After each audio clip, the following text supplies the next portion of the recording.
Hey guys, welcome to study with Devbhoomi. Friends, आज हम इस वीडियो में देखेंगे UK triple SC challenge quiz का पार्ट 17। इस वीडियो में आपको टोटल 40 क्वेश्चन देखने को मिलेंगे, 20 सामान्य हिंदी के और 20 उत्तराखंड जीके के। देखते हैं किस किस स्टूडेंट के 40 में से 40 आते हैं। देखते हैं कैसी आपकी तैयारी चल रही है। तो गाइस, अगर आप उत्तराखंड जीके, सामान्य Hindi, static GK, current affairs, इन सभी की वीडियो चाहते हैं तो आप हमारे चैनल स्टडी विद देवभूमि को सब्सक्राइब कर सकते हैं। जब आप चैनल को सब्सक्राइब करें तो बराबर में बने घंटे के इंतजार को ज़रूर क्लिक कर लें। वीडियो आपको अच्छी लगती है तो वीडियो को लाइक करें, शेयर करें, कमेंट करें और वीडियो को ज़्यादा से ज़्यादा शेयर करें। तो चलिए, ज़्यादा टाइम ना ख़राब करते हुए वीडियो को शुरू करते हैं। तो आज का पहला क्वेश्चन है, निम्नलिखित में से पाद बिंदु को पहचानिए। तो इनमें से पाद बिंदु कौन सा है? तो ये है, पाद बिंदु होता है ये वाला। तो हमारा ऑप्शन सी सही है। अगला क्वेश्चन है, निम्नलिखित में से सघोष व्यंजन है। तो इन चारों में से सघोष व्यंजन कौन सा है? तो ये है द, यानी ऑप्शन ए हमारा सही है। अगला क्वेश्चन है, श, श, स है कौन से व्यंजन है? इनको याद करने का सबसे अच्छा तरीका है शेष सह, इस तरह से, ठीक है। शेष सह, इसको इस तरह से आप याद कर सकते हैं। तो ये कौन से व्यंजन होते हैं? तो ये होते हैं ऊष्मीय और संघर्षी व्यंजन, यानी ऑप्शन डी हमारा सही है। अगला क्वेश्चन है, निम्नलिखित में से कौन सा संयुक्त व्यंजन नहीं है? संयुक्त व्यंजन कितने होते हैं? 4। कौन कौन से होते हैं? क्ष, त्र, ज्ञ और श्र। तो इनमें कौन सा वाला नहीं है? तो उसमें शा नहीं है, ये संयुक्त व्यंजन में नहीं आता है। अगला क्वेश्चन है, अतियुक्ति में उपसर्ग है। अतियुक्ति में उपसर्ग कौन सा होगा? तो अति, यानी ऑप्शन सी हमारा सही है। अगला क्वेश्चन है, निम्नलिखित में से योगरूढ़ शब्द है। तो इनमें योगरूढ़ शब्द कौन सा है? पंकज, यानी ऑप्शन डी हमारा सही है। जितने भी बहुब्रीय होते हैं वो सभी योगरूढ़ होते हैं, याद रखेंगे। अगला क्वेश्चन है, रिक्शा किस भाषा का शब्द है? तो देखिए, रिक्शा जो है इनमें से कौन सा है? इनमें से कोई नहीं। तो रिक्शा जो है एक जापानी शब्द है, ठीक है, जापानी भाषा का शब्द है। अगला क्वेश्चन है,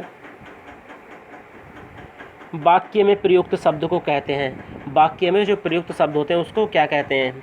तो उसको कहते हैं पद। क्या कहते हैं उसको? पद, यानी ऑप्शन बी हमारा सही है।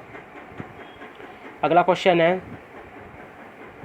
अरे जरा इधर तो आ में कौन सा अपव्यय है? तो इसमें कौन सा अपव्यय है? विस्मयादि बोधक, यानी ऑप्शन सी हमारा सही है। अगला क्वेश्चन है, राष्ट्र की भाववाचक संज्ञा है। राष्ट्र की भाववाचक संज्ञा क्या बनेगी? तो राष्ट्रीयता, यानी ऑप्शन डी हमारा सही है। अगला क्वेश्चन है, खूंटी शब्द का बहुवचन बताइए। तो देखिए, खूंटी का जो बहुवचन बनेगा, खूंटियाँ, यहाँ भी अंक की बिंदी होगी, यहाँ पे भी होगी। तो इनमें कौन सा सही है? Option A. लेकिन ये देखिए, टाइपिंग के टाइम पे नहीं हो पाया था, तो इसलिए यही इसका आंसर बन पाया। तो ऑप्शन ए हमारा सही है। अगला क्वेश्चन है, कोई आ रहा है वाक्य में कोई किस प्रकार का सर्वनाम है? तो ये किस प्रकार का सर्वनाम है? अनिश्चयवाचक, ठीक है। कोई आ रहा है, अब पता नहीं है ना कौन आ रहा है, तो अनिश्चयवाचक है। अगला क्वेश्चन है, जगन्नाथ में कौन सी संधि है? तो देखिए, जगन्नाथ में कौन सी संधि है? व्यंजन संधि, यानी ऑप्शन सी हमारा सही है। अगला क्वेश्चन है, अक्षोहिणी का संधि विच्छेद है। अक्षोहिणी का संधि विच्छेद कैसे होगा? तो देखिए, अक्ष प्लस ऊहिणी, यानी ऑप्शन बी हमारा सही है। कौन सा सही है? ऑप्शन बी हमारा सही है। अगला क्वेश्चन है, निर्विवाद में कौन सा समास है? तो निर्विवाद में कौन सा समास होगा? कर्मधारय समास। कौन सा समास है? कर्मधारय समास, यानी ऑप्शन ए हमारा सही है। अगला क्वेश्चन है, वह खा रहा था। वह खा रहा था में खा रहा था कौन सा काल है? तो अपूर्ण भूत। कौन सा काल है? अपूर्ण भूत, यानी ऑप्शन बी हमारा सही है। अगला क्वेश्चन है, ऐसड़ा का सही अर्थ है। ठीक है, ऐसड़ा, ऐसड़ा का सही अर्थ है, तो ऐसड़ा का अर्थ होता है अभिलाषा। अभिलाषा, यानी ऑप्शन सी हमारा सही है। अगला क्वेश्चन है, उन्मूलन का विलोम शब्द होगा। तो उन्मूलन का विलोम शब्द क्या होगा? रोपड़। क्या होगा? उन्मूलन होना होता है किसी भी चीज़ को उखेड़ना, और रोपड़ होता है किसी भी चीज़ को लगाना। अगला क्वेश्चन है, जनार्दन किसका पर्यायवाची है? तो जनार्दन किनका पर्यायवाची है? विष्णु का, यानी ऑप्शन सी हमारा सही है। अगला क्वेश्चन है, अंधे को दीपक दिखाना मुहावरे का सही अर्थ चुनिए। तो देखिए, अंधे को दीपक दिखाना, इसका अर्थ होता है ना समझ को उपदेश देना। ना समझ को उपदेश देना, यानी ऑप्शन बी हमारा सही है। अगला क्वेश्चन है, देखिए गाइस, उत्तराखंड के क्वेश्चन शुरू करने से मैं आपसे एक बात कहना चाहता हूँ। अगर कोई भी क्वेश्चन रिपीट होता है तो उसका मतलब ये नहीं है कि मतलब और क्वेश्चन नहीं है। रिपीट का मतलब ये होता है कि आप कितना उसको रिवाइज कर रहे हैं। जितना आप क्वेश्चन को रिवाइज करेंगे, जितना पढ़ेंगे, उतना वो क्वेश्चन आपको अच्छे से आएगा। जब आप उसको रिवाइज ही नहीं करोगे तो आपको क्वेश्चन कैसे कर लोगे? ठीक है, तो चलिए 21वां क्वेश्चन है, गढ़वाल मंडल में शामिल होने से पहले हरिद्वार किस मंडल में शामिल था? तो ये किस मंडल में शामिल था? सहारनपुर मंडल में, यानी ऑप्शन ए हमारा सही है। अगला क्वेश्चन है, राज्य में सर्वप्रथम घर्राटों पर टैक्स, जो घराटे होते थे, ठीक है, चक्की पंचक्की जिनको कहते हैं, तो सर्वप्रथम घराटों पे जो पानी गिरता है उससे जो चक्की चलती है, ठीक है, उसको क्या बोलते हैं? घराटों। तो राज्य में सर्वप्रथम घराटों पर टैक्स कब लगाया गया था? तो ये टैक्स लगाया गया था 1842 में। कब टैक्स लगाया गया था? 1842 में। अगला क्वेश्चन है, अल्मोड़ा में चौबटिया उद्यान की स्थापना कब हुई थी? तो देखिए, अल्मोड़ा में चौबटिया उद्यान है, इसकी स्थापना किस वर्ष हुई थी? तो 1869 में। कब हुई थी? 1869 में, यानी ऑप्शन सी हमारा सही है। अगला क्वेश्चन है, आधुनिक भारत का भागीरथ किसे कहा जाता है? तो आधुनिक भारत का भागीरथ किसे कहा जाता है?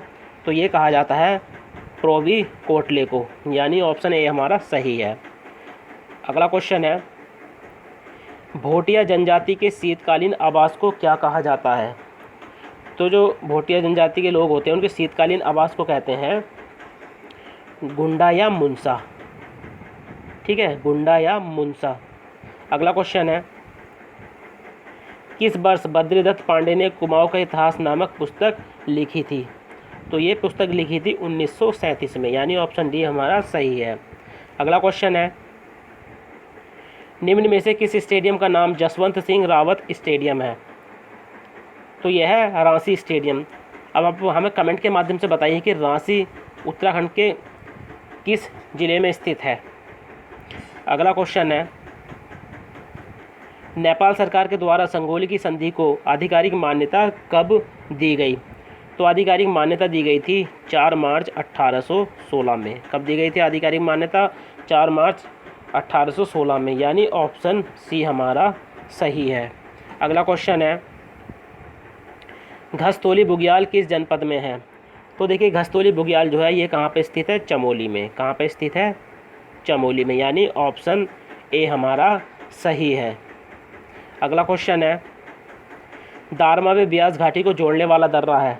तो दारमा व ब्यास घाटी को जोड़ने वाला दर्रा कौन सा है? सिनला दर्रा। कौन सा है? सिनला दर्रा, यानी ऑप्शन डी हमारा सही है। अगला क्वेश्चन है, गोरखनाथ गुफा स्थित है। तो गोरखनाथ गुफा कहाँ स्थित है? तो ये है श्रीनगर में, यानी ऑप्शन सी हमारा सही है। अगला क्वेश्चन है, बाजपुर किस नदी के किनारे पर बसा है? बाजपुर जो है उधम सिंह नगर का एक शहर है। तो बाजपुर किस नदी के किनारे पर बसा हुआ है? तो ये बसा हुआ है यक्षावती नदी के किनारे। अगला क्वेश्चन है, कुमाऊं क्षेत्र में खरीफ की फसल बुवाई के समय गाए जाने वाला गीत है। तो देखिए, कुमाऊं क्षेत्र में खरीफ की फसल की बुवाई की जाती है तो उस समय पे गीत गाया जाता है। तो वो कौन सा गीत है? हुटकी बोल गीत। कौन सा है? हुटकी बोल गीत, यानी ऑप्शन सी हमारा सही है। अगला क्वेश्चन है, नगाड़ा तथा हुटका किस नृत्य के प्रमुख वाद्य यंत्र हैं? तो यह है झोड़ा वाद्य यंत्र। अगला है, कुमाऊं परिषद के किस अधिवेशन में स्थानीय आंदोलनों को राष्ट्रीय आंदोलन से जोड़कर देखा गया था? तो ये देखा गया था तृतीय आंदोलन।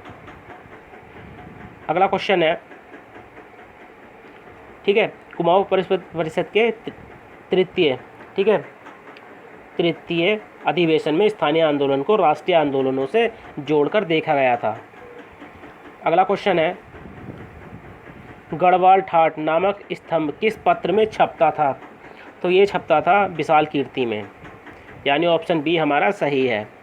अगला क्वेश्चन है, बेगार आंदोलन के संस्मरण किसकी कीर्ति है? बेगार आंदोलन के संस्मरण किसकी कीर्ति है? तो ये है मंगत राम खंतवाल की, यानी ऑप्शन ए हमारा सही है। अगला क्वेश्चन है, उत्तराखंड के प्रसिद्ध लोकगीत वेड़ी पाको नारा मासा की धुन, ठीक है, उत्तराखंड के प्रसिद्ध लोकगीत बेड़ी पाको नारा मासा की धुन किसने बनाई थी? तो ये धुन बनाई थी स्वर्गीय बजेंद्र लाला साहा ने, यानी ऑप्शन डी हमारा सही है। अगला क्वेश्चन है, अस्कोट आराकोट अभियान किसके द्वारा संचालित होता है? तो देखिए, अस्कोट आराकोट अभियान जो है ये पहाड़ संस्थान द्वारा आयोजित किया जाता है, यानी ऑप्शन सी हमारा सही है। अगला क्वेश्चन है, निम्नलिखित में से कौन सी जनजाति भूमियाल देवता की पूजा करती है? काफ़ी मोस्ट इम्पोर्टेंट क्वेश्चन है। तो ये करती है भोटिया जनजाति। तो गाइज़, ये थे UK triple SC challenge quiz part 17 के 40 मोस्ट इंपॉर्टेंट क्वेश्चन, जिसमें सामान्य हिंदी के 20 और उत्तराखंड जीके के 20, यानी टोटल 40 क्वेश्चन जो आपके आने वाले एग्जाम में, चाहे कनिष्ठ सहायक वाला हो, प्रसार पशुधन अधिकारी वाला हो, आशु लिपिक हो, कोई भी एग्जाम हो आपका यूके ट्रिपल एससी से रिलेटिव, उन सभी में ये क्वेश्चन काफ़ी महत्वपूर्ण है। वीडियो अच्छी लगे तो वीडियो को लाइक करें, शेयर करें, कमेंट करें। अगर अभी तक आपने हमारे चैनल स्टडी विद देवभूमि को सब्सक्राइब नहीं किया है तो आप हमारे चैनल को सब्सक्राइब कर सकते हैं। तो चलिए मिलते हैं अपनी नेक्स्ट वीडियो में। Thank you for watching.